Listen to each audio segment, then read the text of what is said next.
वैष्णव जन तो तेन कहिए जे,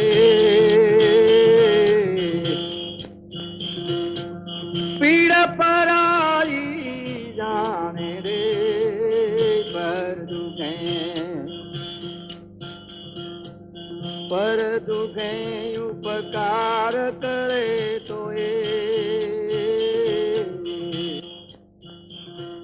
मनयाभिमान நான் எப்போதுமே சொல்வேன், இந்த காந்தி கல்வி நிலையம் நிகழ்ச்சியில் கலந்து கொள்வதற்கு எனக்கு ரொம்ப மகிழ்ச்சியானது. நான் கிளாஸ் எடுத்துக்கிட்டு இருப்பேன். பொதுவா திங்கள், புதன், வெள்ளி போன்ற நாட்கள்ல ஹிந்தி வகுப்பு எடுப்போம். இந்த புதன்கிழமை இந்த நிகழ்ச்சியில் கலந்து கொள்ளணுங்கிறக்காக தான் இப்ப எங்களுடைய வகுப்பை எப்போதுமே எப்படி மாத்திட்டோம் அப்படின்னா, செவ்வாய், வியாழன், சனி என்று மாற்றிக்கொண்டோம். புதன்கிழமை இந்த நூல் மதிப்புரையில் பங்கேற்பதற்கு வாய்ப்பு. அப்படி கலந்துக்க முடியாட்டினாலும் நம்ம சரவணன் அவங்க பிரேமாக்கா போற யூடியூபை கேட்டு தெரிந்து கொள்வேன். எனக்கு என்ன ஆசைன்னா, அந்த நிகழ்ச்சி நிறைய பேருக்கு போகணுங்கிறதுக்காக என்னுடைய மாணவர்களுக்கும் இந்த நிகழ்ச்சியை பத்தி நான் அடிக்கடி சொல்லிக்கிட்டே இருப்பேன். ஏன்னா கற்றலின் கேட்டலே நன்று. ஒரு புத்தகத்தை படிக்கிறோம், ஆனா அந்த புத்தகத்தை படிச்சுட்டு நமக்கு அதை பத்தி அறிமுகம் பண்றாங்கப்பா, நமக்கு நிறைய விஷயம் கிடைக்குன்னு சொல்லி நிறைய மாணவர்கள்ட்ட, என்னுடைய ஹிந்தி மாணவர்கள்ட்ட காந்தி கல்வி நிலையம் பற்றியும் நம்முடைய நிகழ்ச்சி பற்றியும் நிறைய நான் சொல்லி கொண்டிருக்கிறேன். கிராமப்புறங்கள்ல ஒரு பழமொழி சொல்வார்கள், அதாவது 10 பிள்ளை பெற்ற ஒரு பெண்ணுக்கு 1 பிள்ளை பெற்ற பெண் யோசனை சொன்னாள் என்று சொல்வார்கள். அது போல சரவணனுக்கு நான் ஒரு யோசனை சொன்னேன். நம்முடைய நண்பர் சரவணனுக்கு, அவருக்கு தெரியாது எதுவும் இல்லை, இருந்தாலும் சரவணனுக்கு நான் ஒரு யோசனை சொன்னேன். என்ன அப்படின்னா, வந்தே மாதரம் 150வது ஆண்டு விழா உலகம் முழுவதும், இந்தியா முழுவதும் சிறப்பாக கொண்டாடப்பட்டு வருகிறது. அதனால வந்தே மாதரம் பத்தி ஏதாவது ஒரு நிகழ்ச்சி நம்ம இதுல நடத்தணும் ஜி. ஏன்னா இப்ப உலகத்தினுடைய போக்கு ஈவெண்ட் பேஸ்டா நடத்திக்கிட்டே இருக்காங்க. என்னென்ன ஈவெண்ட் அப்படிங்கறத பேஸ் பண்ணி அது சம்பந்தமான விவாதங்கள், அது சம்பந்தமான நிகழ்ச்சிகள் நடத்திக்கிட்டு இருக்காங்க. இதான் இப்ப ட்ரெண்டா இருக்கு. அதே போல காந்தி கல்வி நிலையத்திலையும் வந்தே மாதரம் பத்தி ஒரு நிகழ்ச்சி நடத்தணும்னு கேட்டுக்கொண்டேன். திரு சரவணன் அவர்கள் என்ன நீங்களே அதை பேசுங்க ஜி அப்படின்னு சொல்லி சொன்னாங்க. சரவணன் எப்ப கேட்டாலும் நான் மறுக்க மாட்டேன். சரவணன் எப்போதுமே எனக்கு எப்படி வாய்ப்பு கொடுப்பார் அப்படின்னா, ஜி யாராவது வரல ஜி நீங்க பேசுங்க ஜி அப்படின்னு சொல்லி சொல்வாரு. நான் இப்ப நேரடியாக வந்திருக்கிறேன். என்னையவே கேட்டாரு, என்னையவே மிக்ஸ் பண்ணாரு, நானே வந்திருக்கேன் இந்த நிகழ்ச்சிக்கு அப்படிங்கிற கருத்தையும் உங்ககிட்ட தெரிவித்துக் கொள்கிறேன்.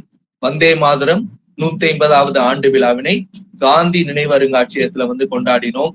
ஒவ்வொரு பள்ளி கல்லூரிகள்லையும் இது சம்பந்தமான நிகழ்வுகளை தொடர்ந்து நடத்தி கொண்டிருக்கிறோம். அந்த வகையில நாங்க அதிகமா ரெஃபரன்ஸ் பண்ண புக்கு வந்தே மாதரம் வரலாறு என்று மாப்போசி ஐயா அவர்கள் எழுதிய இந்த புத்தகம். சிலம்பு செல்வர் மாப்போ சிவஞானம் அவர்கள் எங்களுடைய காந்தி நினைவு அருங்காட்சியகத்தோடு நெருங்கிய தொடர்புடையவர். காந்தி நினைவு அருங்காட்சியகத்தின் தலைவராக இருந்திருக்கிறார்கள். அவர்களை பற்றி நிறைய குறிப்புகளை திரு சரவணன் அவங்க சொல்லியிருக்காங்க. நான் அவரை பற்றி ஒரு குறிப்பு, அவர் எப்படி வித்தியாசமானவர் அப்படிங்கிறதுக்கு ஒரே ஒரு குறிப்பை மட்டும் சொல்லலாம்னு நினைக்கிறேன். மதுரை காமராசர் பல்கலைக்கழகத்தில் பட்டமளிப்பு விழா, அதனுடைய சிண்டிகேட் உறுப்பினர் என்ற வகையிலேயே மாப்போசி அவர்களுக்கு கலந்து கொள்ள அழைப்பு வருகிறது. மாப்போசி ஐயா அவர்கள் துணைவேந்தரிடம் ஒரு வேண்டுகோள் விடுக்கிறார்கள். நான் இந்த பிரிட்டிஷ் பாரம்பரிய முறைப்படி உடை அணிந்து அந்த பட்டமளிப்பு விழாவில் கலந்து கொள்ள மாட்டேன், கதராடை அணிந்துதான் கலந்து கொள்வேன் என்ற வேண்டுகோளை விடுக்கிறார்கள். அந்த பட்டமளிப்பு விழாவிற்கு பேரறிஞர் அண்ணா அவர்கள் பட்டமளிப்பு உரை நிகழ்த்த வருகிறார்கள். அவர்களும் மாப்போசி ஐயாவை பார்த்துவிட்டு அவர்களும் நானும் என்னுடைய சாதாரண உடையிலேயே கலந்து கொள்கிறேன், எனக்கு ஆங்கில பாணியிலான உடை வேண்டாம் என்று பேரறிஞர் CN அண்ணாதுரை அவர்கள், மாப்போசி ஐயா அவர்கள், வழக்கறிஞர் மாரியப்பன் அவர்கள், அந்த 3 பேர் மட்டும்தான் அந்த பட்டமளிப்பு விழாவில் நம்முடைய இந்திய முறைப்படி, தமிழ்நாட்டு முறைப்படி வேட்டியுடன் பட்டமளிப்பு விழாவில் கலந்து கொண்டவர்கள். அப்ப அந்த அடிமை மனப்பான்மை போக வேண்டும் அப்படிங்கிறதற்காக, அந்த உணர்வு, அதற்காக இந்த கருத்தை நான் உங்களிடம் பகிர்ந்து கொண்டேன். திரு மாரியப்பன் அண்ணாச்சி அவர்கள் அவர்களுடைய புத்தகத்தில் இந்த கருத்தை பதிவு பண்ணியிருந்தாங்க. அதனாலதான் இதை உங்ககிட்ட சொல்லலாம் அப்படின்னு சொல்லி நினைத்தேன். இந்த புத்தகத்தில் மிகவும் சிறிய புத்தகம், சொல்வாங்க மூர்த்தி சிறிதென்றாலும் கீர்த்தி பெரிது என்று சொல்வார்கள். இதனுடைய ஒவ்வொரு பாராவுமே எப்படி இருக்குன்னா, நம்ம சொல்லுவாங்க ரிசர்ச் கேப் என்ற வார்த்தை இப்பொழுது பயன்படுத்துகிறார்கள். எந்தெந்த இடத்துல ரிசர்ச் விட்டு போதா அந்த வார்த்தை இப்ப ஃபேக்கல்டி, இப்ப யூனிவர்சிட்டியில அதிகம் பயன்படுத்துகிறார்கள். இந்த புத்தகம் நிறைய ரிசர்ச் கேப்புகளை நமக்கு தருகிறது. நிறைய இதை பேஸ் பண்ணி நிறைய ஆராய்ச்சிகள் வரலாற்று துறை, தமிழ் துறையில் தொடரலாம் என்ற வகையிலே நிறைய வாய்ப்புகளை தரக்கூடிய இந்த புத்தகமாக நான் இதை பார்த்தேன். இந்த புத்தகத்தை நம்ம படிக்கணுங்கிறதுக்காக இந்த புத்தகம் சார்ந்தும் ஆனந்த மடம் என்ற நாவலை முழுமையாக வாசிக்கக்கூடிய ஒரு வாய்ப்பு கிடைத்தது. அதுக்கப்புறம் ஐயா அவர்கள் இந்த புத்தகத்துல சொல்லும் போது ஒரு லீடு கொடுக்குறாங்க. அவர்களுடைய வாழ்க்கை வரலாறு சொல்லும் போது அது சம்பந்தமா பார்க்கும்போது அவர்கள் எழுதிய எனது போராட்டம் என்ற புத்தகம் கலைஞர் நூலகத்துல இருக்கு. அதையும் படித்து அதிலிருந்து குறிப்பு எடுக்கக்கூடிய ஒரு வாய்ப்பும் எனக்கு கிடைத்தது. வந்தே மாதரம், வந்தே மாதரம் பாடலை பத்தி சொல்லும் போது ஐயா சொல்றாங்க, தடை செய்யப்பட்ட வார்த்தை பிரிட்டிஷ் ஆட்சி காலத்தில் இந்த வந்தே மாதரம் என்ற சொல்லை சொல்லித்தான் நான் முதலில் சிறைப்பட்டேன் அப்படின்னு சொல்றாங்க. அப்ப முதலில் சிறைப்பட்டேன் அப்படின்னு ஐயா சொல்லியிருக்காங்களே, எப்ப சிறைப்பட்டார்கள் அப்படின்னு சொல்லும் போது அந்த எனது போராட்டம் என்ற புத்தகத்தை எடுத்து படிக்கும் போது காந்தியடிகளுக்கும் இர்வின் பிரபு அவர்களுக்கும் ஒரு உடன்படிக்கை ஏற்பட்டது. அந்த உடன்படிக்கையின் வாயிலாக போராட்டங்கள் கைவிடப்பட்டு ஒரு அமைதி நிலை இருந்தது. அந்த அமைதி நிலையிலே காங்கிரஸ் தொண்டர்கள் அனைவருமே நிர்மாண திட்ட பணிகளில் அதிக அளவில் ஈடுபட்டார்கள். ஒரு சுமூகமான சூழல் இருக்கும் பொழுது திடீரென்று காந்தியடிகள் கைது செய்யப்படுகிறார். எதிர்பாராத நேரத்தில் காந்தியடிகள் கைது செய்யப்படுகிறார். கைது செய்யப்பட்டவுடன் காந்திய தொண்டர்கள் நிறைய பேர் கைது செய்யப்படலாம் என்ற யூகங்கள் நிலவுகின்றன, சென்னையிலும் நிலவுகின்றது. அப்பொழுது ஐயா அவர்களும் ஐயா சொல்றாங்க, நான் இப்ப சாதாரண தொண்டன் தான், ஆனா கைது செய்யப்படலாம் அப்படிங்கிற ஒரு யூகம் இருந்தது. என்னுடைய தந்தையார் நான் கைது செய்யப்பட்டு விடுவேனோ என்று நினைத்து கண்ணீர் வடித்தார் என்று சொல்கிறார். அப்ப அன்னைக்கு மாலையே அவர்கள் வீட்டு வாசல்ல ஒரு காவல்துறையினுடைய ஜீப் நிற்கிறது. காவலர்கள் இறங்குகிறார்கள். ஒரு ஆணையை மாப்போசி ஐயாவிடம் தருகிறார்கள். அப்ப அவர் இளைஞர். அதுல என்ன போட்டிருக்கு அப்படின்னா, MP சிவஞான கிராமணியார் ஆகிய நீர் இன்று முதல் 6 மாத காலத்திற்கு 5 பேருக்கு அதிகமானவர் இடத்தில் இருக்கக்கூடாது. காந்திக்கு ஜே, வந்தே மாதரம் போன்ற கோஷங்களை எழுப்புவது தண்டனைக்குரிய குற்றம். இதை மீறினால் நடவடிக்கை எடுக்கப்படும். அந்த ஆங்கிலேய காவல்துறை அதிகாரி கொடுத்ததுல இதுதான் இருக்கு. ஐயா அவர்கள் அதை கையில வாங்குறாங்க, படித்து பார்க்கிறார்கள், தண்டனைக்குரிய குற்றம். அப்ப உடனடியாக அந்த ஆணையை மீறி வகையிலே காந்திக்கு ஜே, வந்தே மாதரம், வந்தே மாதரம், வந்தே மாதரம் என்ற கோஷத்தை தொடர்ந்து எழுப்புகிறார்கள். உடனடியாக கைது செய்யப்படுகிறார். அந்த காவல் நிலைய ஜீப்பில் ஏற்றப்பட்டு கொண்டு செல்லப்படுகிறார். இந்த மாதிரி முன்கூட்டியே தடை உத்தரவு பெரிய தலைவர்களுக்கு தான் கொடுப்பாங்க. ஆனா எனக்கு ஏன் இந்த பிரிட்டிஷ் அரசு கொடுத்ததுன்னு தெரியலன்னு சொல்லி இந்த எனது போராட்டம் இதுல பதிவு பண்ணியிருக்காரு. அப்பதான் சொல்றாங்க, வந்தே மாதரம் என்ற சொல்லை சொல்லித்தான் நான் முதலில் சிறைப்பட்டேன். இந்த புத்தகம் எந்த சூழலிலே எழுதப்பட்டது என்று பார்க்கும் பொழுது 1876 வந்தே மாதரம் பாடல் இயற்றப்பட்டது. இந்த வந்தே மாதரம் பாடலுக்கு 100ஆண்டு விழாவினை கொண்டாடுகிறார்கள். 1976 100ஆண்டு விழா மிகச் சிறப்பாக கொண்டாடப்பட்டது. இது வெறும் கொண்டாட்டங்களோடு முடிந்துவிடக் கூடாது.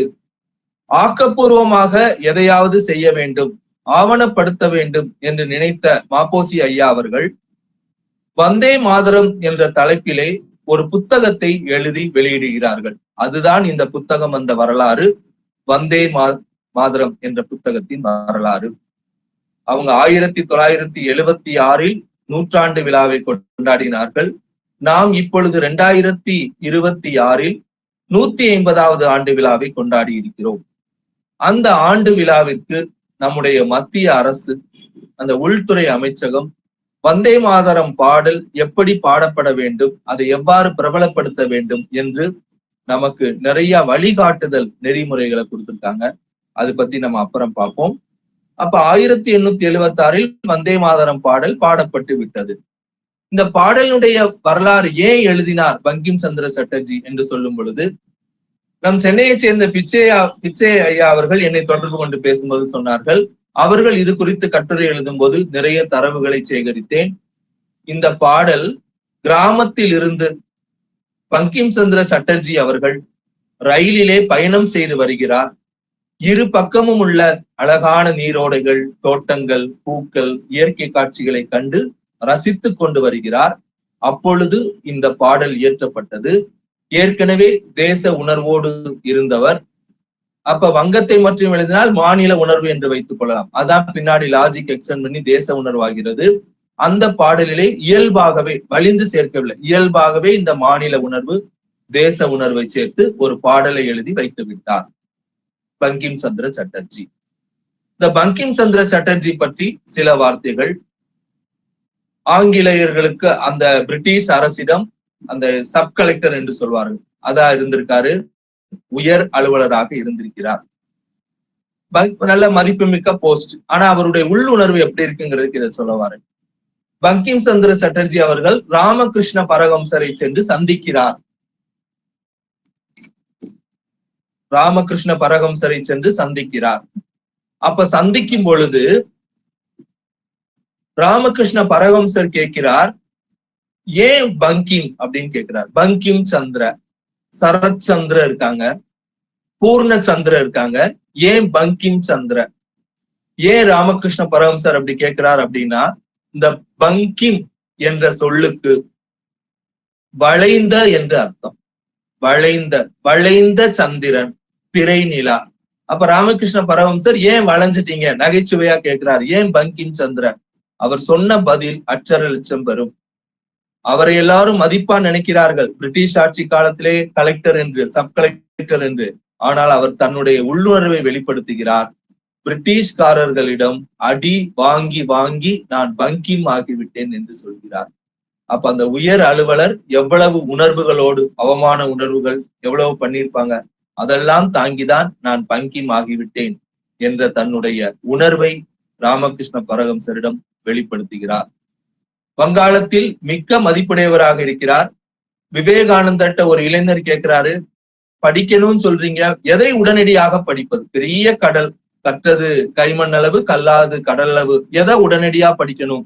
இப்ப உள்ள காலகட்டத்திற்கு எதை படிக்கணும்னு கேட்கும்போது விவேகானந்தர் சொன்னாராம், பங்கிம் சந்திரரை படியுங்கள், பங்கிம் சந்திரரை படியுங்கள், பங்கிம் சந்திரரை படியுங்கள் என்று 3 முறை சொன்னதாக எழுதியிருக்கிறார்கள். அப்படிப்பட்ட பங்கிம் சந்திர சட்டர்ஜி ஒரு புதினம் எழுதுகிறார். அந்த புதினம் தான் ஆனந்த மடம். அந்த ஆனந்த மடம் என்ற நாவல் புதினம் 1882 வெளியிடப்படுகிறது. இவர் பாடல் எழுதி 6 ஆண்டுகளுக்கு பிறகு அந்த நாவல் வெளியிடப்படுகிறது. அந்த ஆனந்த மடத்தை பற்றி நாம் தெரிந்து கொள்ள வேண்டும். அதை பத்தி ஒரு சில வார்த்தைகள் சொல்றேன். இந்த ஆனந்த மடத்தினுடைய கதாநாயகன் மகேந்திரன், கதாநாயகியின் பெயர் கல்யாணி. அப்பதான் நான் நினைச்சேன், பராசக்தி படம் வந்துச்சே, அதுக்கும் கதாநாயகி பேர் கல்யாணி தானே, தாக்கம் அங்கிருந்து வந்திருக்குமோ அப்படின்னா, கல்யாணி ஒரு புரட்சி பெண்ணாக அதுல படைத்திருக்கிறார். அவர்களுக்கு ஒரு குழந்தை பிறக்கிறது. குழந்தையின் பெயர் சுகுமாரி. எந்த சூழலில் எழுதப்பட்டது என்றால், இது எழுதப்பட்டது 1876. ஆனால் 100 ஆண்டுகளுக்கு முன்னால் நடைபெற்ற வங்கத்தினுடைய நிலைமை, வாரன் ஹேஸ்டிங் அவர்கள் அதனுடைய ஆளுநராக இருக்கும் பொழுது அவர் ஒரு பிரச்சனை, வங்கத்திற்கு அவர் ஒரு பிரச்சனை, அவருக்கு அடுத்ததாக உள்ள நவாப்புகள் ஒரு பிரச்சனை, 3வது பிரச்சனை இயற்கையாக வந்த பிரச்சனை, பஞ்சம் வருகிறது. இந்த 3ம் கலந்து கட்டி வங்கத்தை ஒரு குலுக்குகிறது. அந்த பஞ்சத்தை பத்தி ரொம்ப வர்ணனையோடு எழுத்தாளர் என்ற வகையிலே அந்த ஆனந்த மடத்தினுடைய முதல் பக்கங்கள்லாம் இந்த பஞ்சத்தினால் வங்கம் எவ்வாறு பாதிக்கப்பட்டது, இதனை வங்காளத்து பஞ்சம் என்று சொல்கிறார்கள். குடிப்பதற்கு பால் இல்லை, கண்மாய்கள் வறண்டு கிடக்கின்றன, ஊரே சுடுகாடு போல் இருக்கிறது, மக்கள் யாருமே இல்லாத ஊர்களாக கிராமப்புறங்கள் இருக்கின்றன அப்படின்னு சொல்லி ரொம்ப எழுதியிருக்காங்க. மக்கள் இடம்பெயர்ந்து நகரங்களை நோக்கி செல்கிறார்கள். இந்த மகேந்திரனுடைய குடும்பம் ஓரளவு செல்வாக்குள்ள குடும்பம். தங்கம், வைரம் என்று நிறைய இருக்கு, கால்நடைகள்லாம் இருக்கு. அப்ப மகேந்திரனுடைய எண்ணம் என்னவென்றால், ஊரை விட்டு போய்விடக் கூடாது. ஊரை விட்டு போய்விட்டால் கயவர்கள் இதை கொள்ளையடித்து விடுவார்கள். ஆதலால் ஊரிலேயே இருப்போம். சாப்பிடுவதற்கு உணவில்லாமல் இறந்தாலும் இங்கே வைத்து இறப்போம். ஊரை விட்டு போய்விடக் கூடாது என்ற நோக்கத்தோடு அங்கு மகேந்திரன் இருக்கிறான். ஆனா கல்யாணி பாருங்க, கவுன்சிலிங் பண்றா. மகேந்திரனுக்கு, கணவனுக்கு இறப்பதற்காக வாழவில்லை, வாருங்கள் நகரத்தை நோக்கி செல்வோம், அங்கு சென்று வாழ்வோம். மகேந்திரன் சொல்றான், இந்த பொருள்லாம் கொள்ளையடிச்சுட்டு போயிடுவாங்களே, கொள்ளையடித்து போனால் போகட்டும், பொருள்கள் கூடுமானவரை கொண்டு செல்வோம், திரும்பி வருவோம், இருக்கும் பொருள்களை வைத்து வாழ்வோம், இறந்து விடக்கூடாது, பஞ்சத்தினால் நாம் இறந்து விடக்கூடாது, வாழ்க்கை வாழ்வதற்கே என்பது கல்யாணியின் குணமாக, கணவனுக்கே கவுன்சிலிங் செய்யக்கூடிய கல்யாணியின் குணமாக காட்டப்படுகிறது. கல்யாணி சொல்லி சொல்லி கரைப்பார் கரைத்தால் கல்லும் கரையும் என்பது போல மகேந்திரன் கிளம்பி விடுகிறான். கையில் குழந்தை, கிளம்புகிறார்கள். ஓரளவு நகைகளை எடுத்து கொண்டு போகிறார்கள். இதான் கதை. அப்ப பாருங்க, இந்த மகேந்திரன் சொல்றான், நாம் போரும் வழியில் கள்வர்கள் இருக்கலாம், அவர்களிடமிருந்து நம்மை நாமே காப்பாற்றிக் கொள்ள வேண்டும், ஆயுதங்களை எடுத்து வருகிறேன் என்று சொல்லி மகேந்திரன் துப்பாக்கியை எடுத்து வருகிறான். கல்யாணி சொல்றா, ஆயுதம் ஆணுக்கு மட்டும்தானா, பெண்ணுக்கு தான் இருக்கு, நீங்க இருங்க, நான் போய் என்னுடைய ஆயுதங்களை எடுத்து வருகிறேன் என்று சொல்கிறான். கல்யாணி போய் என்ன எடுத்துட்டு வரா அப்படின்னா, விஷ மாத்திரைகளை எடுத்து வருகிறான்.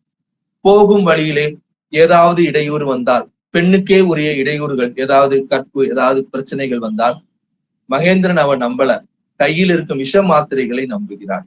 அதை நான் எடுத்துக்கிறேன். அந்த விதத்துல கொஞ்சம் அடுத்து மாற்று குறைவா தான் காண்பிக்கப்படுகிறது. நான் விஷ மாத்திரைகளை எடுத்துக்கொள்கிறேன்னு சொல்லி கையில வச்சுட்டு குழந்தைய வச்சுட்டு போறாங்க. சூழலின் காரணமாக போற வழியில் கல்யாணி, சுகுமாரி கையில உள்ள குழந்தை பிரிந்து விடுகிறார்கள். மகேந்திரன் தனியாக பிரிந்து விடுகிறான். அப்பொழுது கல்யாணி, அப்ப எவ்வளவு பஞ்சம் பாருங்க, மனிதர்களை உண்பவர்கள் அவர்களுடைய கையில் சிக்கிக் கொள்கிறார். அவங்க மனிதனையே சாப்பிடுறாங்க, ஏன்னா அவ்வளவு பசி. அப்படிப்பட்ட பசி, வங்காளத்து பஞ்சம். அப்ப அவர்கள் கையில் சிக்கி கொண்ட கல்யாணி தன்னுடைய புத்தி சாதுரியத்தால் அவர்களிடமிருந்து தப்பி விடுகிறாள். தப்பிட்டு ஒரு பிரம்மச்சாரி சதானந்தர், அவருடைய கையில் சதானந்தர்கிட்ட போய் தஞ்சம் அடைகிறாள். சதானந்தர் இவளை ஆதரிக்கிறார். எல்லாம் ஒரே நாளுக்குள்ளதான் நடக்குது. அப்ப அந்த சதானந்தர் சொல்கிறார், கையில் குழந்தை, சுகுமாரிய கையில குழந்தை அழுதுகிட்டு இருக்கு, அம்மா நாட்டு பசுவினுடைய பாலை கொடுக்கிறாரு, இதை காய்ச்சி இந்த குழந்தைக்கு குடு என்று சொல்கிறார். கல்யாணி நீனும் குடி. அந்த கல்யாணி அந்த காலத்து பெண்ணோட மனநிலையை வெளிப்படுத்துகிறார். சுவாமிஜி, நீங்க சொல்ற மாதிரி இந்த குழந்தைக்கு நான் பாலை கொடுக்கிறேன், ஆனால் நான் குடிக்க மாட்டேன். ஏன் என்று கேட்கிறார். என்னுடைய கணவரை காலையிலேயே பிரிந்து விட்டேன், இன்று வரை அவரை நான் பார்க்கல, என்னுடைய கணவர் சாப்பிட்டார் என்று தெரியாமல் நான் சாப்பிட மாட்டேன், என்னுடைய கணவர் சாப்பிட்டார் என்ற சொல் என்னுடைய காதில் விழாமல் நான் சாப்பிட மாட்டேன் என்று சொல்லி அந்த கால பெண்ணின் மனநிலையை கல்யாணி காண்பிக்கிறார். அங்க மகேந்திரன் சந்நியாசிகள் கையில் சிக்கிக் கொள்கிறான். அந்த சந்நியாசிகள் தங்களை சந்நியாசிகள் என்று சொல்லாமல் சந்தானிதிகள், சந்தானர்கள் என்று சொல்கிறார்கள். யாருடைய சந்தானங்கள் அவர்கள்? பாரத மாதாவின் சந்தானங்கள். அங்க வங்க மாதாவின் சந்தானர்களாக வாரிசுகளாக தங்களை காட்டிக் கொள்கிறார்கள். அங்க நிறைய பேர் இருக்காங்க. அவர்களுக்கு மீது மகேந்திரனுக்கு ஒரு வெறுப்பு இருக்கிறது. ஏன்னா அவர்கள் கொள்ளையடிக்கிறார்கள், அரசாங்க கஜானாக்களை கொள்ளையடிக்கிறார்கள். கொள்ளையடிப்பதற்கு ஒரு சமாதானம் சொல்லிக் கொள்கிறார்கள். அரசாங்க கஜானா வண்டி போகும்போது கொள்ளையடிக்கிறாங்க, அரசாங்க கஜானாவை கொள்ளையடிக்கிறது பெரிய விஷயம் இல்ல, ஏன்னா அவங்களே கொள்ளைதானே அடிக்கிறாங்கன்னு சொல்லி. ஆனா மகேந்திரனுக்கு இது விருப்பம் இல்லை. இருந்தாலும் அவர்களோடு இருக்கிறான். அப்போ ஒரு வண்டி போகுது, இவர்கள் போல் கொள்ளையடிக்கிறார்கள். அப்பொழுது அந்த கொள்ளை கூட்டத்தின், அந்த சன்னியாசிகள் கூட்டத்தின் தலைவராக பவானந்தர் என்பவர் இருக்கிறார். அவர் ஒரு பாடலை பாடுகிறார். அந்த பாடல்தான் இந்த வந்தே மாதரம் என்ற பாடல். இந்த 76 எழுதிய பாடலை அவர் இங்க கொண்டாந்து ஆனந்த மடம் நாவல்ல கொண்டாந்து அந்த பாடலை சேர்க்கிறார். கதை வங்காளிகளை பத்தி தெரியும். மீன், வங்காளிகள் என்று சொல்லும் போது மீன் சொல்வாங்க. அதற்கடுத்து ரசகுல்லாவை சொல்வார்கள். துர்கா பூஜாவை விடமாட்டார்கள், ரவீந்திர சங்கீதத்தை விடமாட்டார்கள், வங்காளம் என்றால் குறியீடு கண்ணாடி என்று சொல்வார்கள்.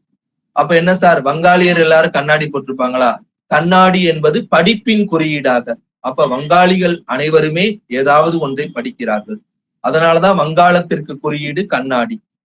அதற்கடுத்து இன்னொன்னு சொல்லுவாங்க, கண்ணாடி நல்ல ஒரு ஆழ்ந்த பார்வையை கொடுக்கும். அப்ப வங்காளிகள் எதனையுமே ஒரு ஆழமான பார்வையோடு பார்க்கக்கூடியவர்கள். இந்த ஆனந்த மடம் என்ற நாவலை அவர்கள் வாசித்துக் கொண்டிருக்கிறார்கள். அவ்வளவு பிரபலமாகல. எல்லாத்துக்குமே பிரபலமாவதற்கு, சோபிப்பதற்கு ஒரு கால நேரம் வர வேண்டும். அந்த கால நேரம் வந்துவிட்டது.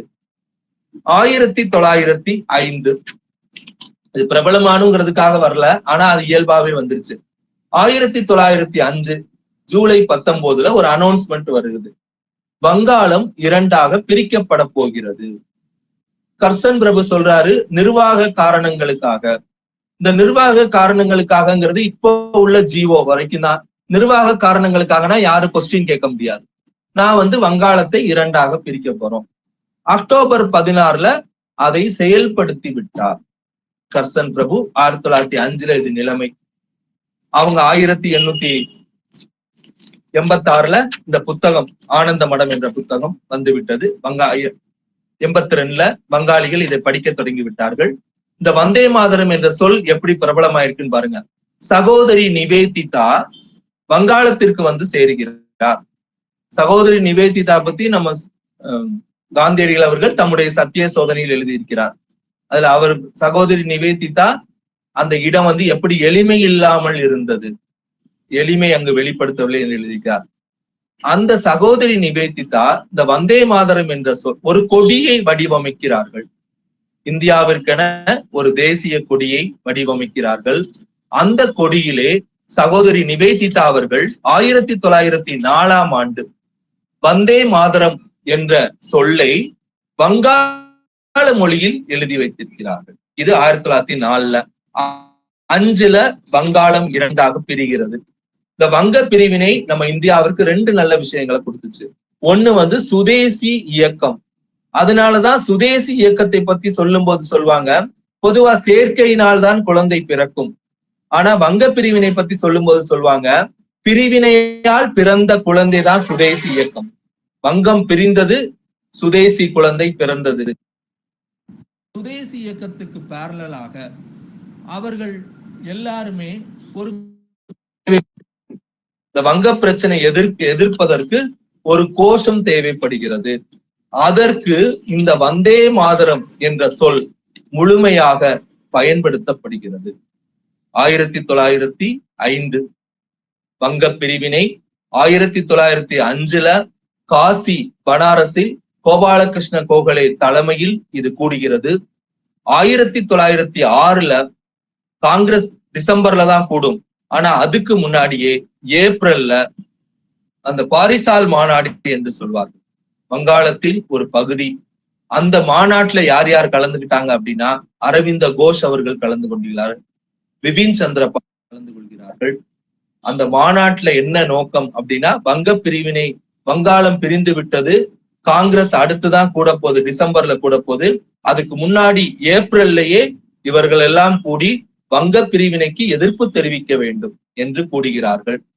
அனுமதி கொடுத்த பிரிட்டிஷ் அரசு ஒண்ணு சொல்லுது, வந்தே மாதரம் பாடலை பாடக்கூடாது, மாநாடு நடத்திக்கோங்க, ஆனால் வந்தே மாதரம் என்ற பாடலை பாடக்கூடாது என்று சொல்கிறார்கள். இந்த பாரிசால் மாநாட்டுக்கு யார் தலைமை, அந்த சொல்ல நீங்க யார் தலைமை, அந்த பேரை நல்லா கவனிச்சுக்கோங்க, பின்னாடி எப்படி மாறிட்டோம். அப்துல் ரசூல் என்பவர் தலைமை.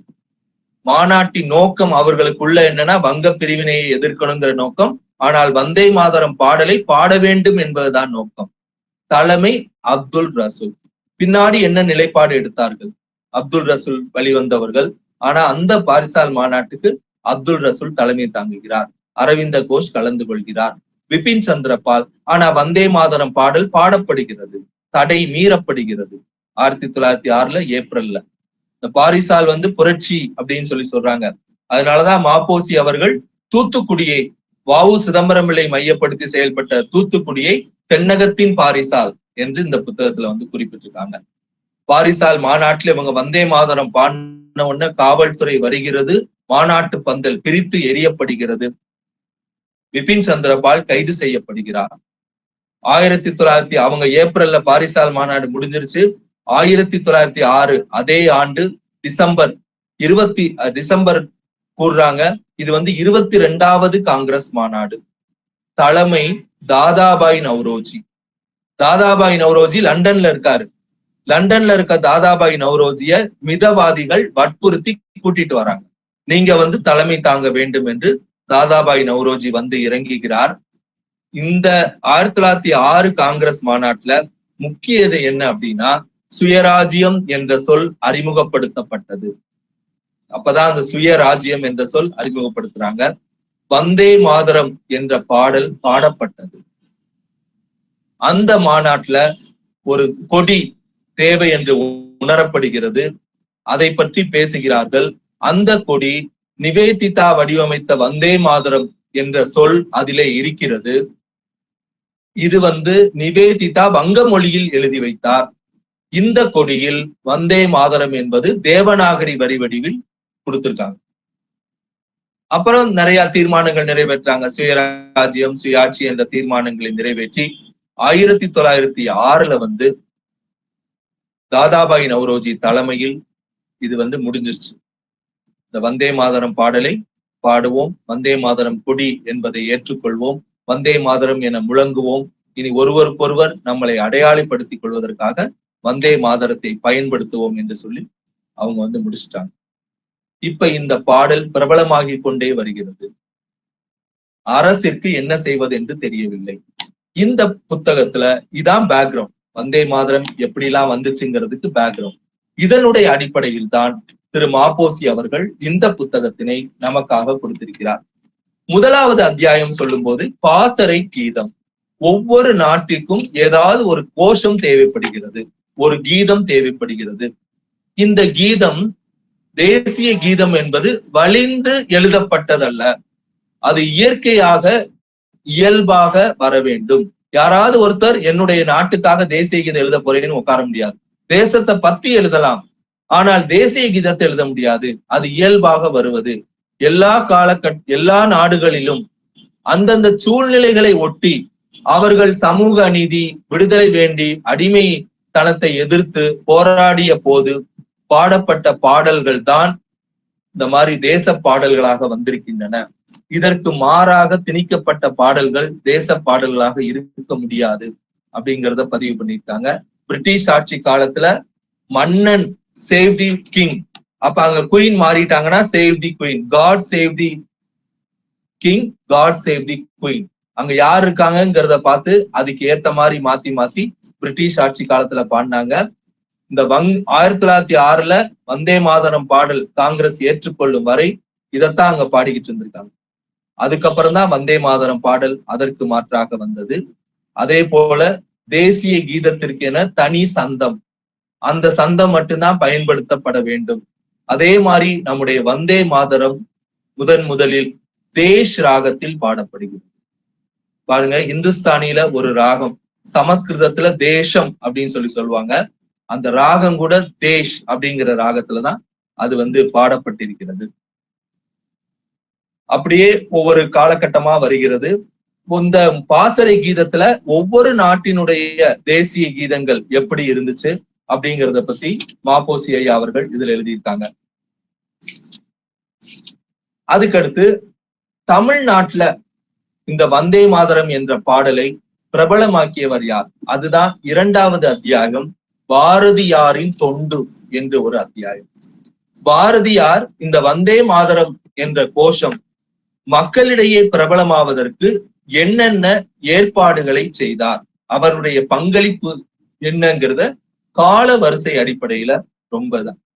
முதல்ல பாரதியார் அவருடைய பத்திரிகையில இந்த வந்தே மாதரம் என்ற பாடலை பற்றியும் பங்கிம் சந்திர சட்டர்ஜி பற்றியும் ஒரு கட்டுரை எழுதியிருக்கிறார். இதான் மக்கள்கிட்ட இந்த பாடலை அறிமுகப்படுத்திய விதம்.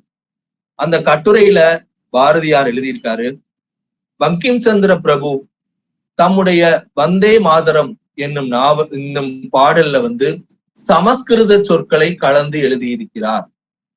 அவர் வங்காளத்துல பங்கிம் சந்திர பிரபுவை எல்லாரும் ஏத்துக்கல. இந்த வந்தே மாதரம் பாடலை அவங்க என்ன சொல்றாங்க அப்படின்னா, வந்தே மாதரம் பாடல் நம்முடைய வங்கத்தாய்க்காக எழுதப்பட்ட பாடல். அப்படி எழுதப்பட்ட பாடலை முழுமையாக வங்க மொழியில் தானே எழுதியிருக்க வேண்டும், வங்க மொழி சொற்களைத்தானே எழுதியிருக்க வேண்டும்.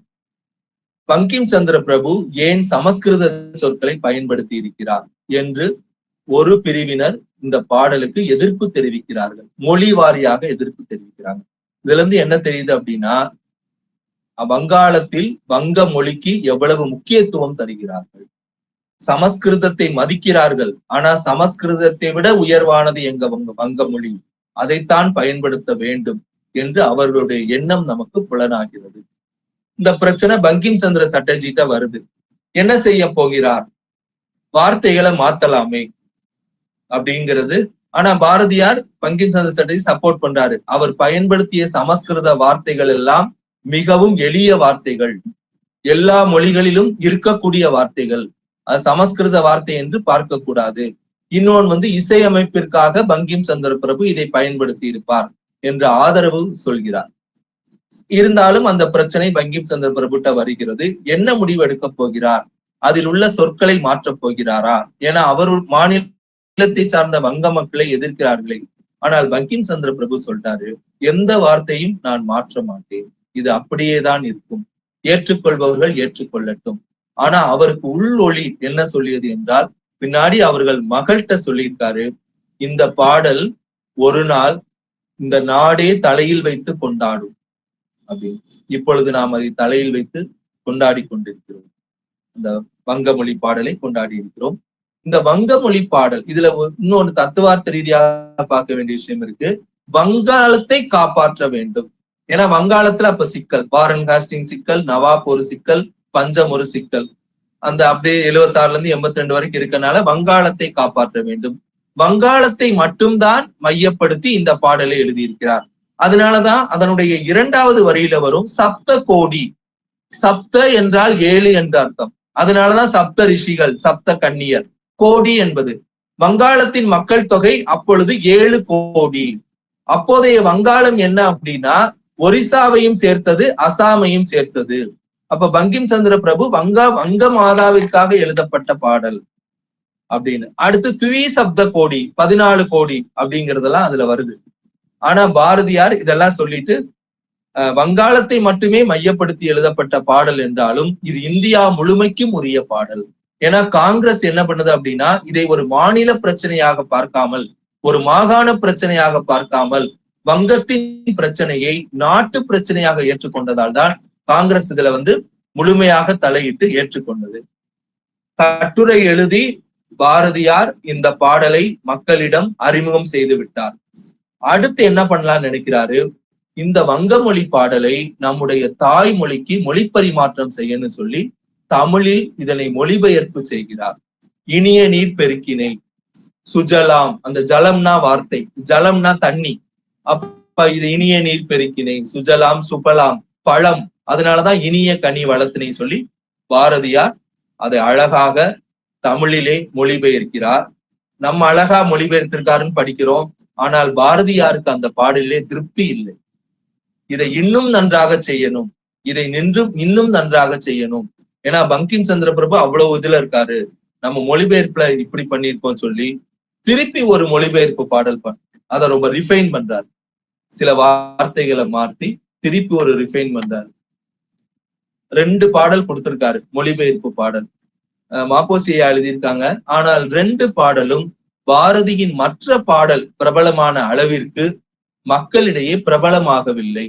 என்ன காரணம்? பிரபலமாகாதே பாரதியாருக்கு ஏற்றம் என்னன்னா, அவர் ஒரு படைப்பு கவிஞர், பிரம்மா. அவருடைய பாடல்களையே ரசித்த மக்கள் அவரை ஒரு மொழிபெயர்ப்பு கவிஞராக ஏற்றுக்கொள்ள விரும்பவில்லை. அந்த மைண்ட் செட் இருந்தனால இந்த பாடலை படிக்கிறதுக்கு அவர்கள் கவனம் செலுத்தவில்லை. 2 பாடலுமே எழுதி கொடுத்துட்டாரு, கட்டுரை எழுதிட்டாரு. 3வது பங்களிப்பு என்ன, 4வது பங்களிப்பு செய்யறாரு. இந்த வந்தே மாதரம், நாட்டை, வங்க மாதாவை நாட்டை புகழ்ந்து எழுதிய பாடல். இந்த வந்தே மாதரம் என்ற பாடலை போற்றி நாம் ஒரு பாடல் எழுத வேண்டும் அப்படின்னு சொல்லிட்டு பாரதியார் அவர்கள் வந்தே மாதரம் என்போம் எங்கள் மாநில தாயை வணங்குதல் என்போம் சொல்லி வந்தே மாதரத்தை போற்றி ஒரு பாடல் எழுதுகிறார். 2 பாடல், வந்தே மாதரம் ஜெய வந்தே மாதரம் அப்படின்னு ஒரு பாடல், 2 பாடல் போற்றி எழுதிட்டாரு. இன்னும் பத்தல, ஏதாவது பண்ணணும். ஏன்னா பங்கிம் சந்திர பிரபு அவ்வளவு பண்ணியிருக்காரு, நம்ம ஏதாவது பண்ணணுமே சொல்லிட்டு இந்தியாவை வாழ்த்தி பாடிட்டோம், பாரதத்தை வாழ்த்தி பாடினோம். வங்க மாதா, ஏன்னா அவங்க வங்க மாதாங்கிறாங்க, இந்த வங்க மாதாவை வாழ்த்தி நாம் பாடுவோம் சொல்லி பாரதியார் இந்த வங்க மாதா, ஏன்னா அவங்க உருவப்படுத்தி வச்சுட்டாங்க பாரத மாதா வேற வங்க மாதான்னு சொல்லி, அப்ப அதற்காக இன்னொரு பாடலை அவர் வங்க மாதாவை பற்றி.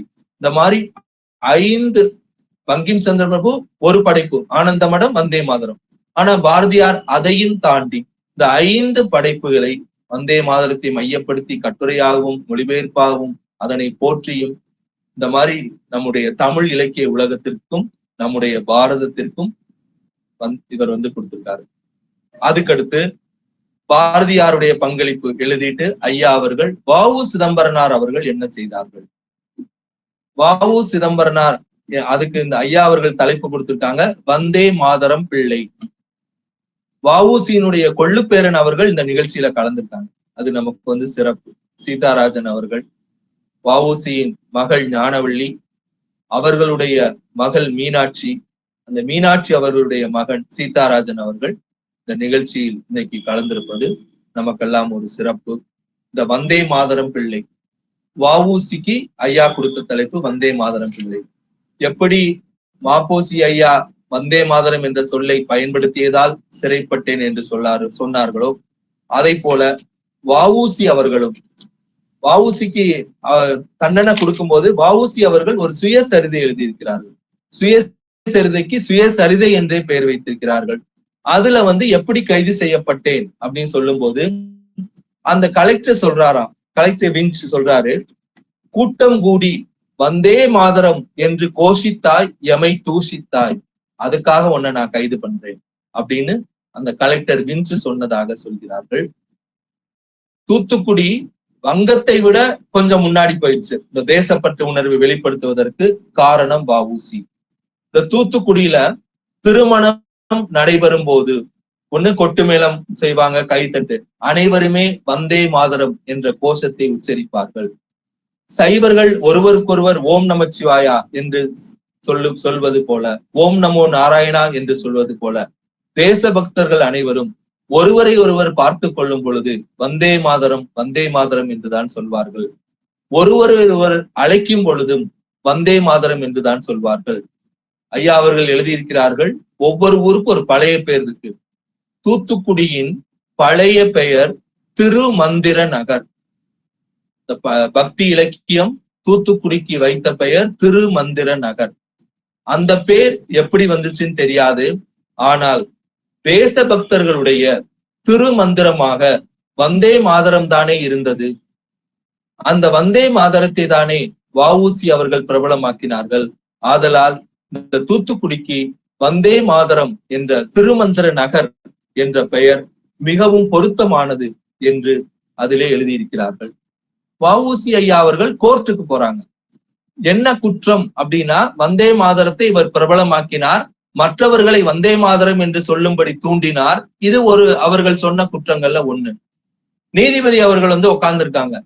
ஆனால் ஒரு தடவை சொன்னாதானே நீ தண்டனை கொடுக்குற.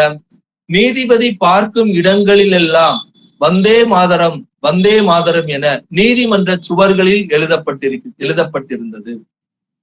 அங்கு உள்ள மக்கள் அனைவரும் நீதிபதி உள்ளே வரும் பொழுது வந்தே மாதரம் என்ற கோஷத்தை எழுப்பினார்கள். நீதிபதிக்கு என்ன செய்வது என்று தெரியவில்லை. வீடுகள் தோறும் ஆண்கள் மட்டுமல்ல, பெண்கள் அனைவருமே வந்தே மாதரம் என்ற கோஷத்தை தூத்துக்குடியிலே பிரபலமாக்கினார்கள். சிறையில் கொண்டு போய் போடுறாங்க. சிறையிலும் இவர் உள்ள போகும்போது தொண்டர்கள் வந்தே மாதரம் சொல்லித்தான் வரவேற்கிறார்கள். ஏன்னா பிரிட்டிஷ் அரசு இந்த வந்தே மாதரம் என்ற சொல்லுக்கு அதிகமாக பயந்தது. அப்ப அவர்கள் பயப்பட இவர்கள் அதை ஒரு ஆயுதமாக கடைபிடிக்கிறார்கள்.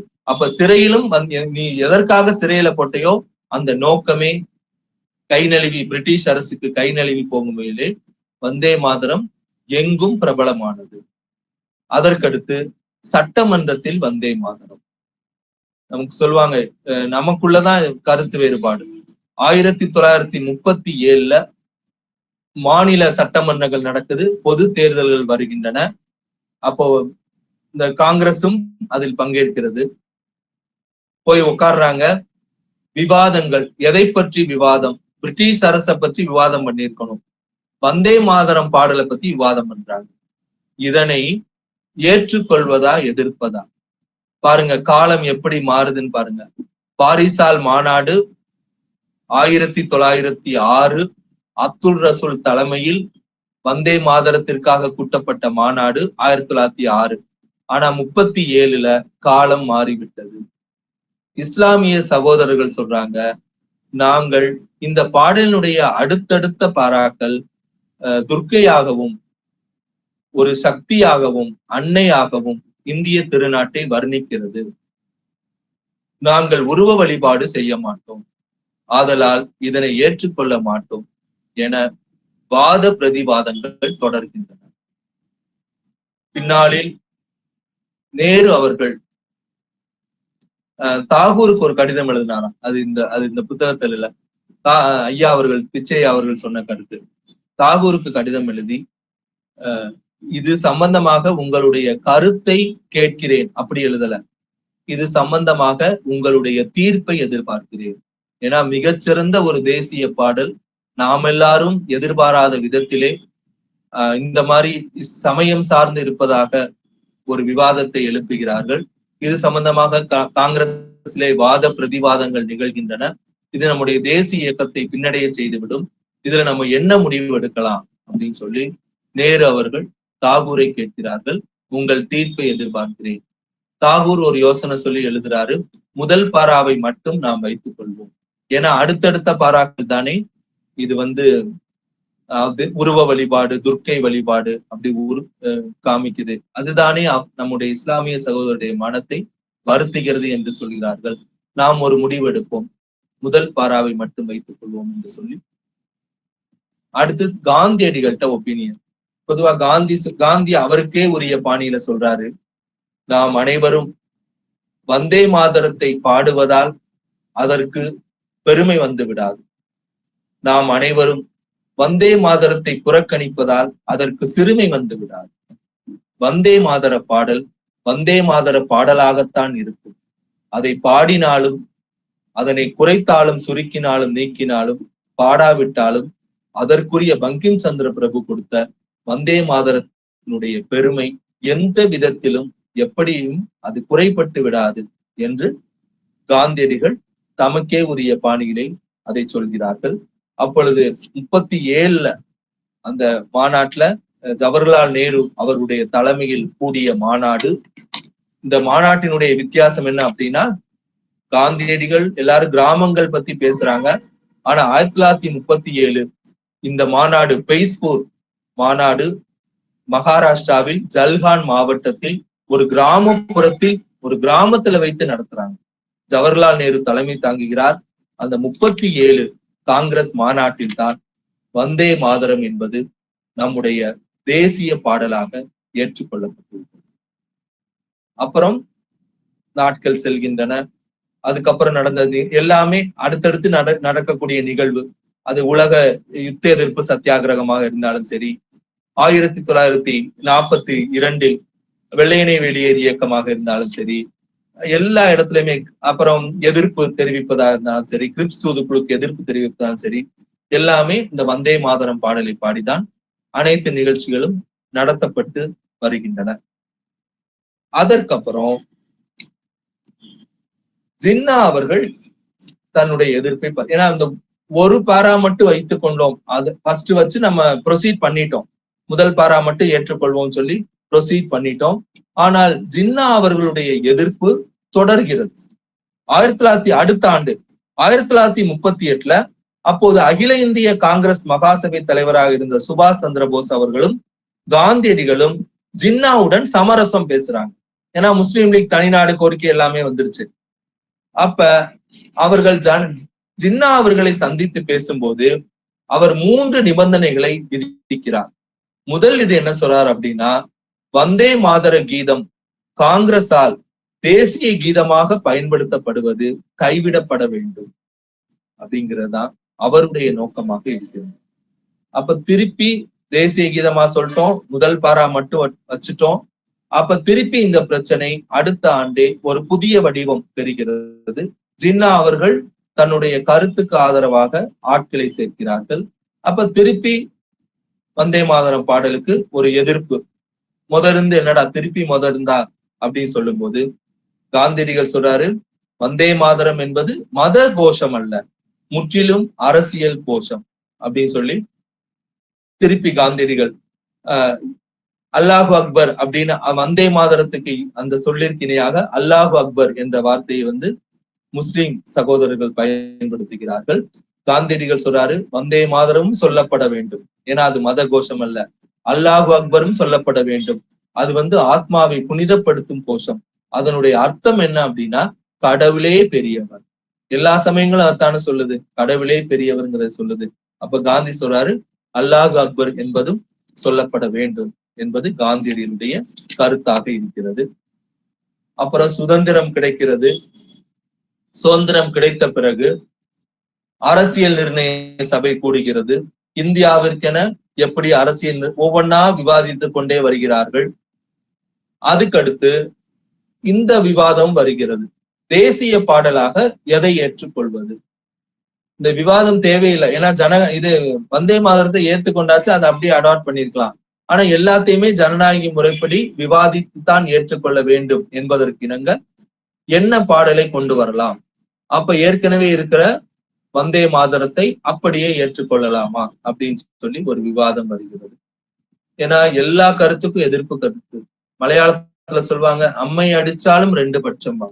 ஒருவன் அம்மாவை அடிப்பது வன்முறை, அது உச்சக்கட்ட வன்முறை, அது தப்புதான் எல்லாரும் ஒண்ணு போல சொல்ல மாட்டாங்க, ரைட்டுன்னு சொல்றதுக்கு 2 பேர் இருப்பாங்க. அப்ப வந்தே மாதரம் பாடல் தேசிய பாடல் முடிஞ்சிருச்சுன்னு விடல, திருப்பி ஒரு விவாதத்தை தொடங்குவோம்னு சொல்லி விவாதத்தை தொடங்குகிறார்கள். அதுக்கு பேரலா என்ன வைக்கிறாங்கன்னா ஜனகண மன என்ற பாடலை வைக்கிறாங்க. இப்ப வந்தே மாதரத்தை தேசிய பாடலா வைக்கணும்னு சொல்றவங்க ஜனகண மனவை எதிர்க்கிறாங்க. ஜனகண மனவை தேசிய பாடலா வைப்போங்கிறவங்க வந்தே மாதரத்தின் மீது வழக்கம் போல குறைகளை சொல்கிறார்கள். 2 பாடலை ஏற்றுக்கொள்வோம் அப்படிங்கிற நிலை அப்போது இல்லை. அப்ப ஜனகண மன வேண்டாம் அப்படின்னு சொல்றவங்க சொல்றாங்க, 1911ஆம் ஆண்டில் காலம் சென்ற 5ஆம் சார்ஜ் மன்னர் இந்தியாவுக்கு வருகை தந்த போதுதானே இந்த ஜனகண மன இயற்றப்பட்டது. அந்த பாட்டு காலம் சென்ற மன்னருக்கு வாழ்த்து தெரிவிக்கின்றதே தவிர இந்திய தாய்க்கு இல்லை. அப்பாட்டில் குறிப்பிடப்பட்டுள்ள எல்லாம் பாரத் பாக்கிய விவாதத்தை குறிக்கும். ஜெய் ராஜேஸ்வர் என்ற சொற்றொடர் யாரை குறிப்பிடும் என்பது தெளிவு. இந்த ஜெய் ராஜேஸ்வர் என்று பழைய ஜனகண மன்னல ஒரு வார்த்தை இருந்துச்சு. அந்த ஜெய் ராஜேஸ்வர் என்பது மன்னருக்கு ஜே, ராஜேஸ்வர் அப்படின்னா மன்னன். ஒரு குடியரசு நாட்டின் கீதத்தில் எந்த ஒரு அரசருக்கும் நாம் வாழ்த்து தெரிவிக்க முடியாது. ஆகவே வந்தே மாதரம் தான் நம்முடைய தேசிய கீதமாக இருக்கணும்னு சொல்லி ஜனகண மன வேண்டாம் என்று சொல்பவர்கள் சொல்றாங்க.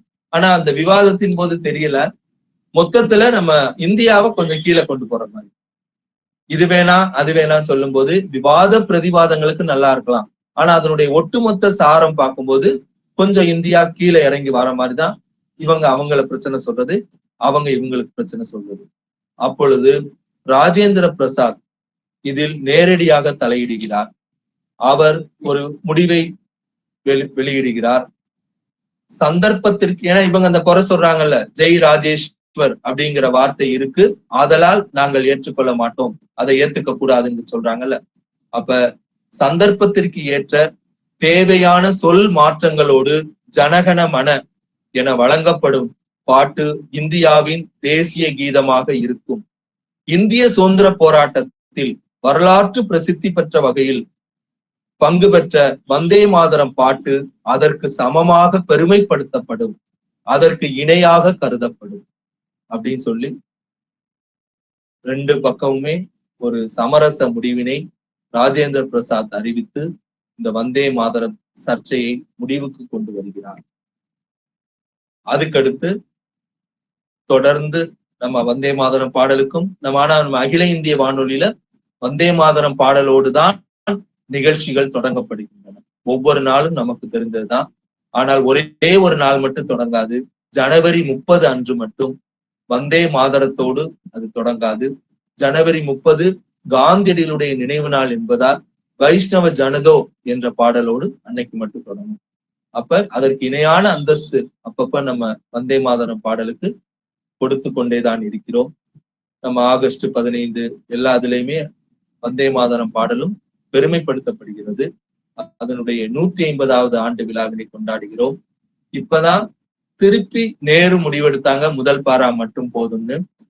எல்லாமே முடிவெடுத்து எல்லாம் முடிந்த பிறகு இப்ப திருப்பி நம்முடைய அரசு நிர்ணய அந்த வழிகாட்டும் என்ன சொல்றாங்க அப்படின்னா, முழுமையாக பாடப்பட வேண்டும், எல்லா சரணங்களும் பாடப்பட வேண்டும். அதற்குரிய கால நிர்ணயமும் கொடுத்துட்டாங்க, 3 நிமிடங்கள். ஏன்னா நம்ம முத சொன்னது என்ன அப்படின்னா, இந்த வந்தே மாதரம் பாடல் வேண்டாம் சொன்னதுக்கு என்ன காரணம் அப்படின்னா, இது ரொம்ப கால நிர்ணய அளவு அதிகமாக இருக்கிறது, ஆதலால் இந்த பாடல் வேண்டாம் சொல்லி ஒரு காரணம் சொன்னாங்க. அப்புறம்தான் முதல் பாரா மட்டும் பாடட்டும் சொல்லி அதற்கு டைம் நிர்ணயம் சொன்னாங்க. ஆனா திருப்பி இந்த பாடலை நான் முழுமையாக பாடுவதற்கு கிட்டத்தட்ட 3 நிமிடங்கள் ஆகின்றன. இப்ப நம்மளுடைய அரசு வழிகாட்டின்படி அந்த பாடல் முழுமையாக பாடப்பட வேண்டும், 6 சரணங்களும் பாடப்பட வேண்டும். அரசு விழாக்கள், பள்ளிகள், கல்லூரிகளில் வந்தே மாதரம் கண்டிப்பாக பாடப்பட வேண்டும் என்று நமக்கு வந்திருக்கு. அந்த வகையில் வங்க மாதாவை மையமாக கொண்டு இது பண்ணாலும் நம்ம லாஜிக்கை எக்ஸ்டெண்ட் பண்ணி அது பின்னாளில் பாரத மாதாவிற்குரிய பாடலாக இது பண்ணி வந்தே மாதரம் என்ற பாடல் நம்முடைய தேச உணர்வை எப்படி நம்ம வைத்திருக்கிறது என்று பார்ப்பதற்கு ஒரு வாய்ப்பாக இந்த வாய்ப்பை நான் கருதுகிறேன். அப்ப எவ்வளவு தூரம் கஷ்டப்பட்டிருக்கிறார்கள். இன்னைக்கு ஈஸியா ஒரு பாடல் வேணுங்கிறோம், வேண்டாங்கிறோம், இதை நீக்கணுங்கிறோம். ஆனால் ஒவ்வொன்றிற்கும் எவ்வளவு கால நிர்ணயம், எவ்வளவு வாதங்கள், எவ்வளவு பிரதிவாதங்கள், எவ்வளவு முயற்சிகள் அப்படிங்கிறத இந்த முழுமையான தெரிந்து கொள்வதற்கு ஒரு வாய்ப்பினை கொடுத்துச்சு. நம்ம இப்ப இந்த ஆண்டு முடிகிற வரைக்கும் பள்ளி கல்லூரிகள் ஏதாவது நம்ம போய் பாடும் பொழுது இந்த வந்தே மாதரம் பற்றிய சில செய்திகளை அங்குள்ள பள்ளி மாணவர்களுக்கு, கல்லூரி மாணவ மாணவியர்களுக்கு நாம் எடுத்து சொல்ல வேண்டும். வந்தே மாதரம் பாடல்கள் பாடுவதற்கு முயற்சி செய்யப்பட வேண்டும், அவங்கள பாட வைக்கணும் அப்படிங்கிற கருத்தை உங்களிடையே சொல்லி நல்லதொரு வாய்ப்பினை கொடுத்த திரு சரவணன் அவர்களுக்கு நன்றியை தெரிவித்துக் கொள்கிறேன். நிறைய இந்த சம்பந்தமா நிறைய படிச்சோம். அப்புறம் இது நாங்க போய் ப்ரிப்பேர் பண்ணும்போது அடுத்த ஒரு வாய்ப்பு வந்துச்சு, கலைஞர் நூலகத்துல வந்தே மாதரம் பத்தியும் ஒரு நிகழ்வு நடத்தணும் அப்படின்னு சொல்லி ஒரு தொடர் பணி. அது காந்தி ஸ்டடி சென்டருடைய பங்களிப்பு, அது அவர்கள் கொடுத்த வாய்ப்பு அப்படின்னு சொல்லி நினைக்கிறேன். ரொம்ப பொறுமையாக கேட்டீர்கள். உங்கள் அனைவருக்கும் காந்தி நினைவு அருங்காட்சியகத்தின் சார்பில் மனமார்ந்த பணிவான நன்றியை தெரிவித்துக் கொள்கிறேன். மிக்க நன்றி. நமக்கு 6 நிமிடங்கள் இருக்கின்றன. உங்களுடைய சரவணன் கோஆர்டினேட் பண்ணுவாங்க. நன்றி சரவணன். ரொம்ப நன்றி. உரையை கேட்டு அப்படியே அன்றைய சுதந்திர போராட்ட வரலாற்று காலத்துக்கே நாங்கள் போயிட்டோம். ஒரு தேசிய உணர்வு கொஞ்சம் நம்ம எல்லாருக்குள்ளயும் இருந்தாலும் இன்னைக்கு கொஞ்சம் கொஞ்சம் தூக்கலாவே இருந்தது. இந்த உங்களுடைய உரை அப்படியான ஒரு உணர்வை ரொம்ப அற்புதமா கொடுத்துச்சு.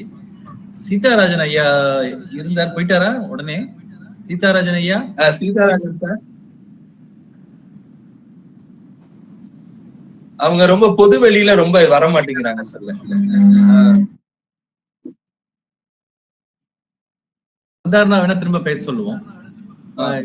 மாப்போசி பேரன் இருக்காரு, திருஞானம் சார், நீங்களே கூட முதல்ல ஆரம்பிக்கலாம், உங்க கருத்து மூலமாவே ஆரம்பிக்கலாம். திருஞானம் சார்.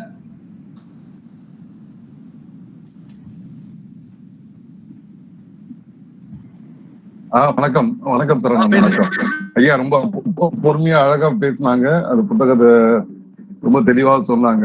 தாத்தா அது முன்னுரையில கூட முதல் புத்தகம்னு சொல்லிட்டு எழுதியிருந்தாங்க. அதுக்கப்புறம் அதை பற்றி புத்தகம் வந்திருக்கானோ, இதுக்கு 50 வருஷம் ஆயிடுச்சு. அந்த புத்தகம் வந்து 24 வெளியே வந்த புத்தகம் 50 ஆண்டு ஆச்சு. அது மாதிரி ஒரு புத்தகம் வந்திருக்கான்னு தெரியல. ஒரு வரலாற்று புத்தகம் இதுல வரலாறு பற்றி ஒரு இதுவா எழுதியிருப்பாங்க தாத்தா. அவருடைய இது வந்து எல்லாமே தொகுத்து அழகாக எழுதியிருக்காங்க.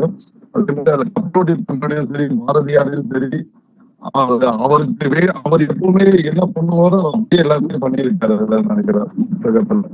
அவங்க எதுவுமே விடல. அதே மாதிரி ராஜாஜியும் சரி, காந்தி, நேரு எல்லாரையும் அதுல கொண்டு வந்து அதுல ரொம்ப அழகா எழுதியிருக்கா. அந்த உணர்வு அந்த புத்தகம் படிக்கும் போது அந்த உணர்வு அப்படியே நமக்கு அப்படி எந்த இருந்ததோ அது அழகா போயிருந்தாங்க அந்த புத்தகத்துல. அதே அதே மாதிரி அந்த சுதந்திர போராட்டத்துல பங்கு பெற்று அவர் எழுதுறதுனால அந்த உணர்வு நமக்கு இன்னும் நல்லாவே நமக்கு காட்டிக்காரு உணர்வு, அந்த போராட்ட உணர்வு, இந்த வாழ்க்கையோட இதுன்னு கிடைக்குது. ஐயா ரொம்ப பொறுமையா அழகா பேசினாங்க. ரொம்ப நன்றி. ரொம்ப சரியா சொன்னீங்க சார். அது ஏதோ ஒரு எழுத்தாளர், இன்றைய எழுத்தாளர் வந்து என்ன நடந்துச்சுன்னு புத்தகங்களை படிச்சு எழுதுனது இல்லை. இது உண்மையாவே அந்த கோஷத்தை சொல்லிட்டு அந்த பாடலை பாடிட்டு சிறைக்கு சென்றவர். அவர் சொன்னா ஜெயில வைப்பேன்னு கேட்டதுக்கு அப்புறமா அதை சொல்லிட்டு உள்ள போயிருக்காருல்ல. ஐயா எழுதும்போது அந்த புத்தகத்துக்கு ஒரு பெரிய தனி பெரும் மதிப்பு தான். ஸ்ரீதர் சார்.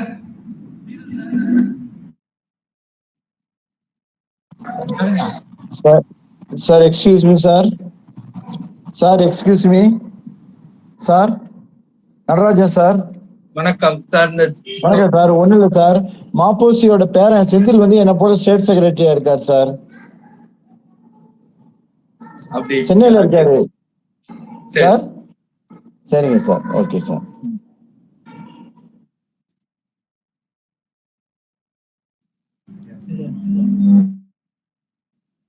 சரவணன் மியூட்ல இருக்கீங்க. அதான் ஸ்ரீதர் சார் நீங்க பேசுங்க. ஸ்ரீதர் சார். இல்ல பேசுறேன், பாக்கி பேசுறேன். நான் கேட்கறதுக்கு தான் வந்தேன்.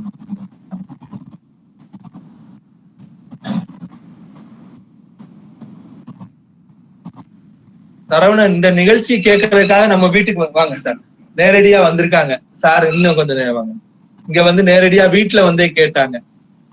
நம்ம காந்தி மியூசியத்தினுடைய நண்பர் வந்தாங்க. அடிப்படையில அவங்க வந்து ஒரு விவசாயி. நம்ம காந்தியத்தின் மீது பற்று கொண்டு நிறைய சரவணன் செந்தில்னு ஒருத்தர் வந்திருக்காருனாங்க. அவரு மாப்போசி சார் பேரன்னு சொல்லி சொல்றாங்க. அன்மியூட் பண்ணுங்க. மியூட்லயே இருக்கீங்க. சரவணன் அன்மியூட் பண்ணிட்டு பேசுங்க. திருஞானம் சார் சொல்லுங்க.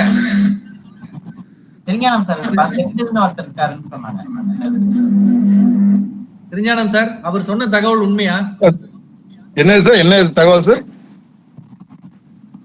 ஜெயக்குமார் ஒருத்தர் பேசினார். ஜெயக்கண்ணனா யாரோ ஒருத்தர் பேசினாரு. சார் மாப்போசியோட பேரன் இருந்தாரு அப்படின்னு சொல்லி செந்தில்னு ஒரு சார் வந்து என்னோட பாரதிய ஜனதா கட்சியில ஸ்டேட் செக்ரட்டரியா இருக்காரு சார். மெட்ராஸ்ல இருக்காரு. சரி சரி சார். சரி சார். சரி சார். சரி சார். தெரியும் தானே சார்? Okay sir. சரி சரி சரி சரி. Thank you sir. Thank you sir. அவர் இந்த மீட்டிங்ல இருக்காரோன்னு நினைச்சிட்டாங்க. சரிங்க சரிங்க. ராஜேந்திரன் சார்.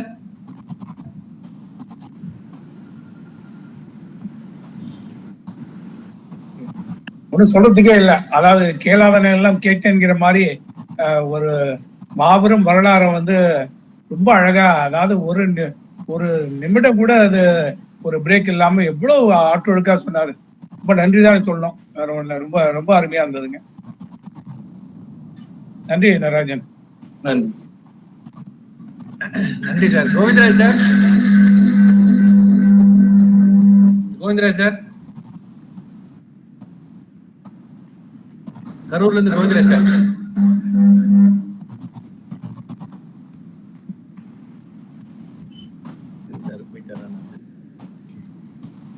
வேற யாராவது கருத்து இருந்தா சொல்லலாம். கருத்தோ கேள்வி இருந்தா கூட கேட்கலாம்.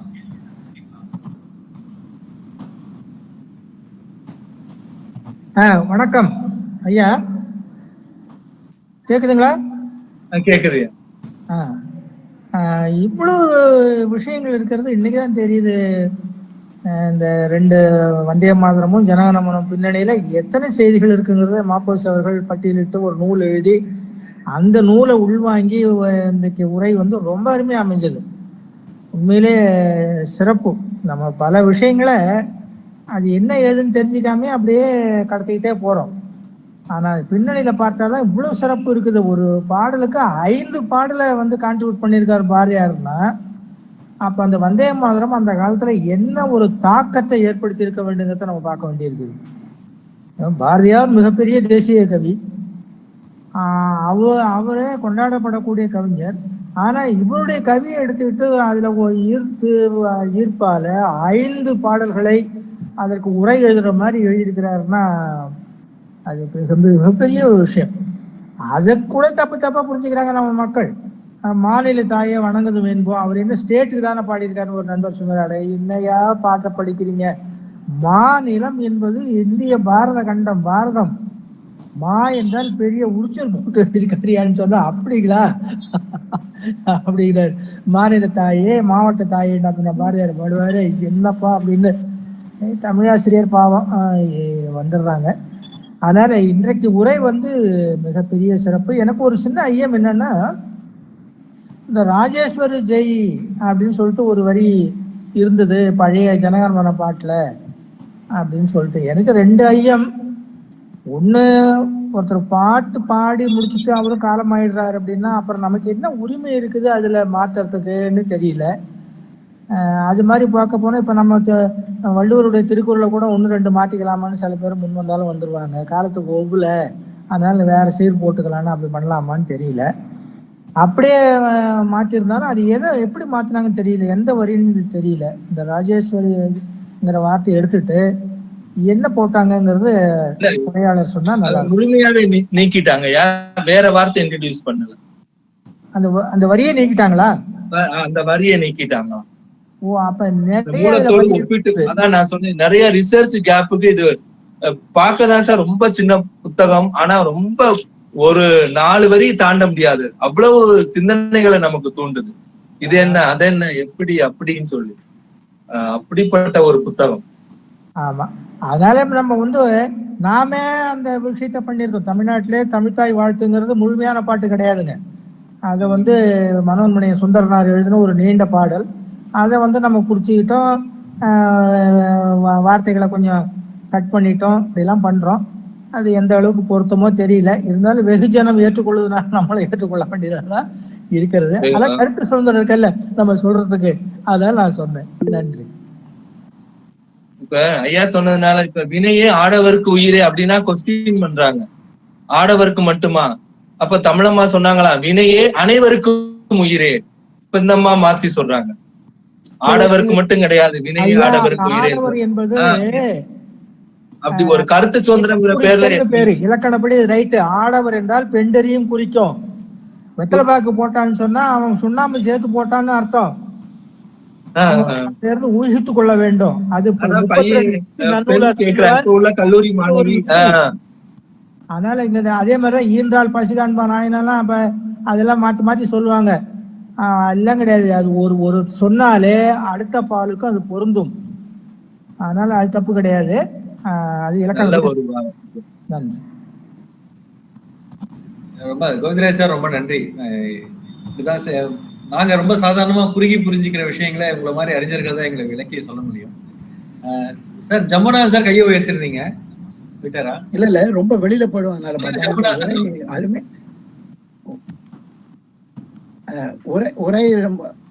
உரை அருமையா இருந்தது. ரொம்ப வெளியில போயிடும் பார்த்தேன்.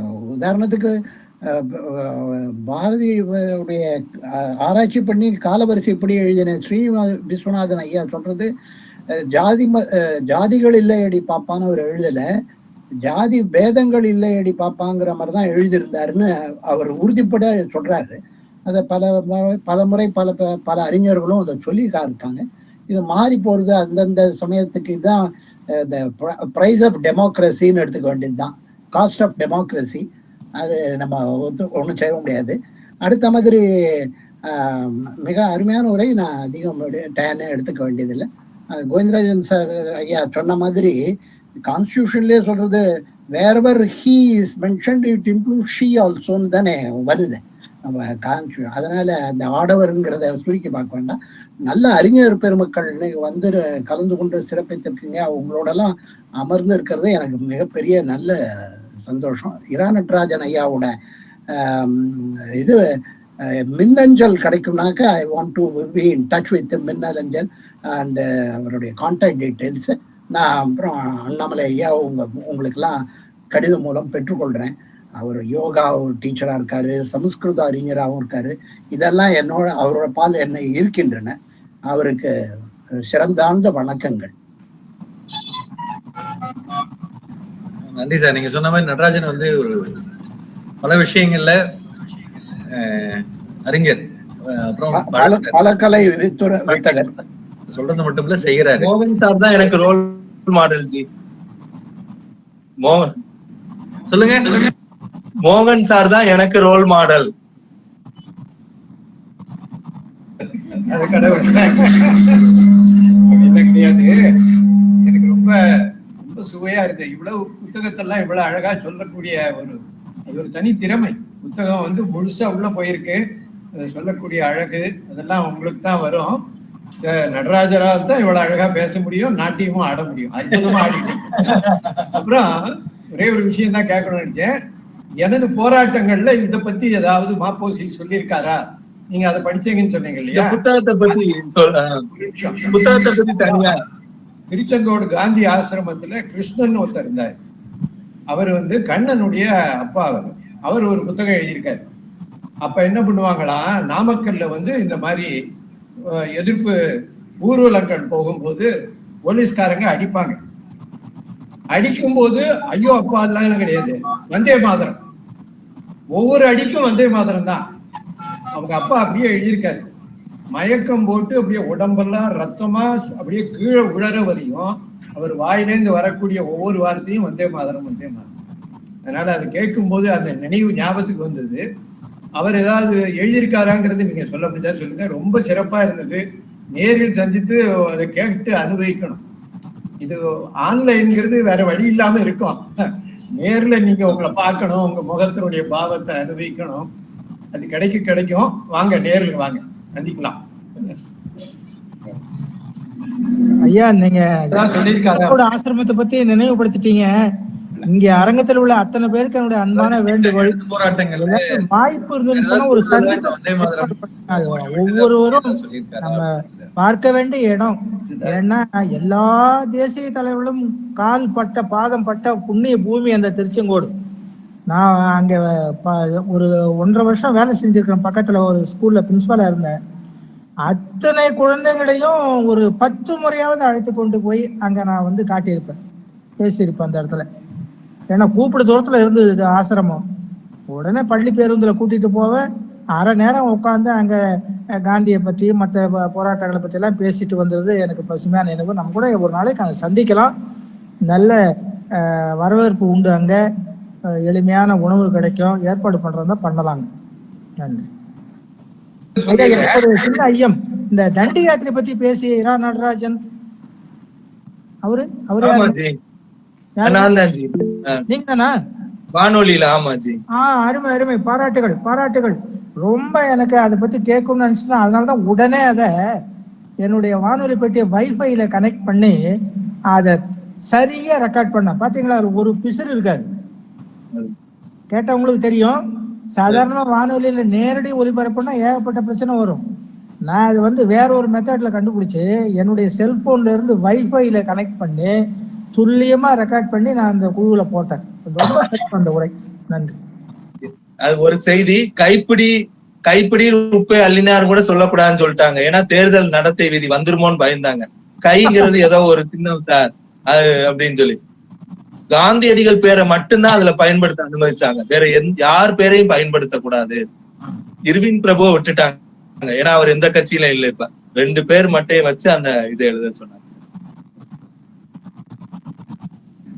நடராஜன் ஐயா, எந்த ஊர்ல இருக்கீங்க? ரொம்ப சந்தோஷம். நேரம் ஆயிடுச்சு. ஜமுனா சார் ஏதோ சொல்லணுமா? அதுதான் மதுரையா? எங்க இருக்கீங்க? மதுரை.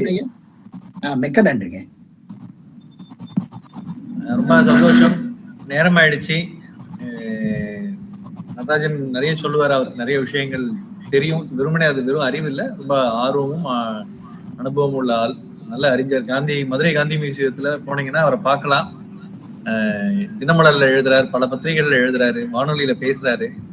இன்றைக்கு இந்த நூலை அவரே சொன்ன மாதிரி இதை நம்ம பேசலாம் அப்படின்னு சொன்னப்ப நீங்களே பேசுறீங்கன்னு சொன்னதுக்கு காரணம், இது ஒரு சிறிய நூல். இந்த நூலை சொல்லும் போது சில நேரங்கள்ல சிலர் அரை மணி நேரத்துல கூட முடிச்சிட வாய்ப்பு இருக்கு. ஆனா இந்த வரலாறை சொல்லி கரெக்டா வந்து அதுக்கான நேரத்தை சரியா நீட்டிச்சு சொல்ல கூடிய ஒரு ஆள் நடராஜன் என்றது எனக்கு தெரியும். அதனால நீங்களே சொல்லுங்க, இப்படி சொல்லுங்க அப்படின்னு அவர்கிட்ட கேட்டுக்கிட்டேன். ரொம்ப சிறப்பாவே செஞ்சுட்டாரு. அது அவருக்கு தான் நம்ம எல்லார் சார்பாகவும் நன்றியை சொல்லிக்கணும். எல்லாத்துக்கும் மேல இன்னைக்கு வஉசி ஐயா அவருடைய பேரனா கொள்ளு பேரனா அவரு சீதாராஜன் ஐயா பேரன்ட்டாங்க. அது நமக்கு பெருமை. மாப்போசி பேரன் இருக்காருங்க, அதுவும் நமக்கு பெருமை தான் எப்பவுமே. எனக்கு ரொம்ப சந்தோஷமான விஷயம், வந்தே மாதரம் பிள்ளைன்னு வஉசி ஐயாவுக்கு பேர் இருந்ததுங்கிறது இப்பதான் தெரியும். தூத்துக்குடி திருமந்திரபுரியா, திருமந்திர நகர், இதெல்லாம் புதுசா மாப்போசி ஐயா எழுதியிருக்காருன்னு நான் நினைக்கிறேன்.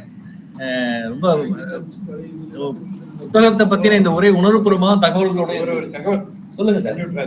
கன்யூட்ராஜ் ஒரு தகவல் சொல்றாரு. தூத்துக்குடி பக்கத்துல